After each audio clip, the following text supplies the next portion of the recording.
नमस्कार, मी निरंजन. ईजी न्यूजमध्ये आपल्या सर्वांचं मनपूर्वक स्वागत.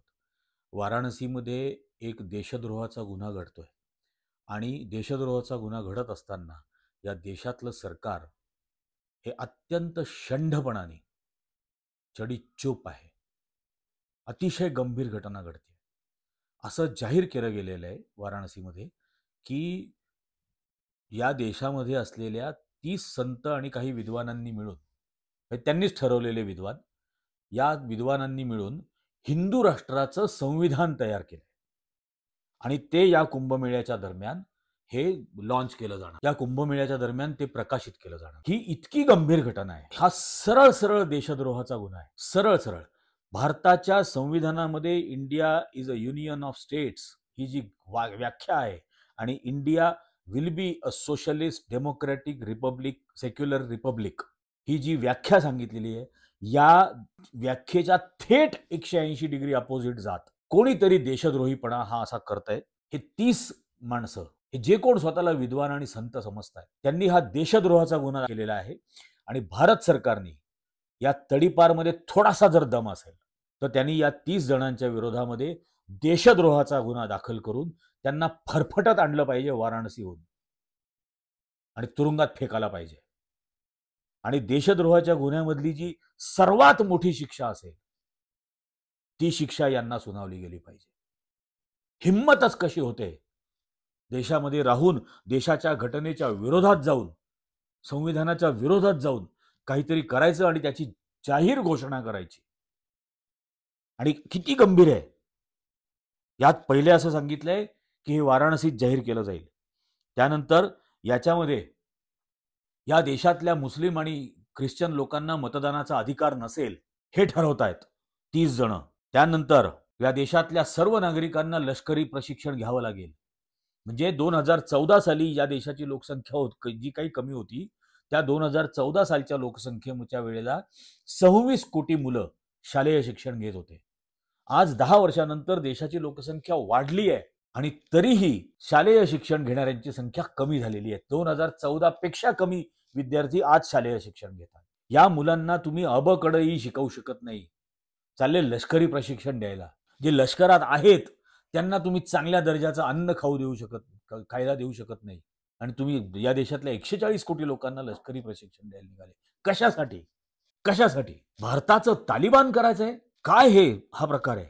हिंदू, शीख, बुद्ध आणि जैन यांना मतदानाचा अधिकार असेल, फक्त ख्रिश्चन आणि मुस्लिमांना नसेल. त्यात पुढे त्यांनी असं म्हटलंय की या देशामधला सर्व कारभार हा वर्णव्यवस्थेवर आधारित चालेल.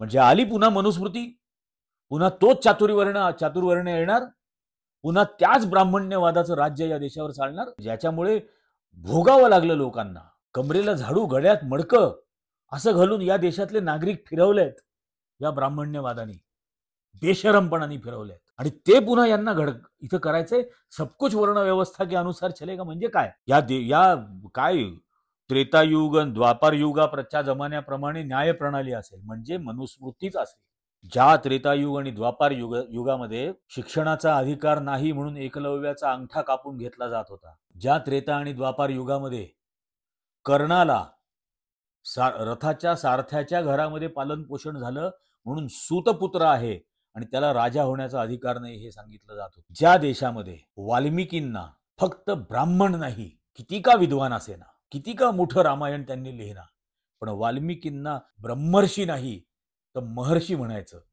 त्याच्या खालची दुय्यम गोष्टींनी संबोधायचं. ज्या देशामध्ये बायकांना, महिलांना सती द्यायला लागत होतं नवऱ्याच्या मृत्यूनंतर, ज्या द्वापार आणि त्रेता युगामध्ये सीतेसारख्या महिलेची अग्निपरीक्षा घेतली जात होती, तिचं चारित्र्य सिद्ध करण्यासाठी पुरुषाची काहीच जबाबदारी नाही, पुरुषही तितकाच काळ एकटा राहिलेला असला तरीही चारित्र्याची अग्निपरीक्षा फक्त सीतेने द्यायची, हे त्या द्वापार आणि त्रेता युगामध्ये होतं. हे पुन्हा आणायचंय. आणि असं स्पष्ट म्हणतात याच्यावरती अखंड भारताचा नकाशा असेल म्हणे, त्याच्या कव्हरवरती, म्हणजे म्यानमार पासून अफगाणिस्तान पर्यंत. आणि मग हे अखंड राष्ट्र हिंदू राष्ट्र कसं होईल? यात म्यानमार मधले मुस्लिम, यात बांगलादेशातले 20 कोटी मुस्लिम, यात पाकिस्तानातले 30 कोटी मुस्लिम, यात अफगाणिस्तानमधले मुस्लिम. मग हे सगळेजण काय दुय्यम नागरिक असतील या देशात?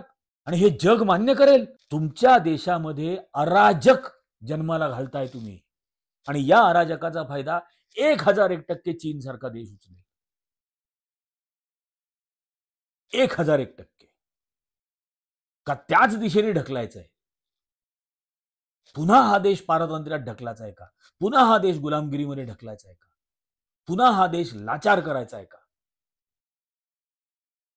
आणि या इतक्या गंभीर गोष्टी घडून सुद्धा याच्यावरती सरकार काहीही कारवाई नाही करणार. आणि मग या सरकारवरती या देशातले संविधान मानणारे नागरिक काहीही दबाव आणणार नाहीयेत का? काय सांगतायत? इथं आयुर्वेद, नक्षत्र, भूगर्भ, ज्योतिष याचं शिक्षण दिलं जाईल. आयुर्वेद, नक्षत्र, भूगर्भ आणि ज्योतिष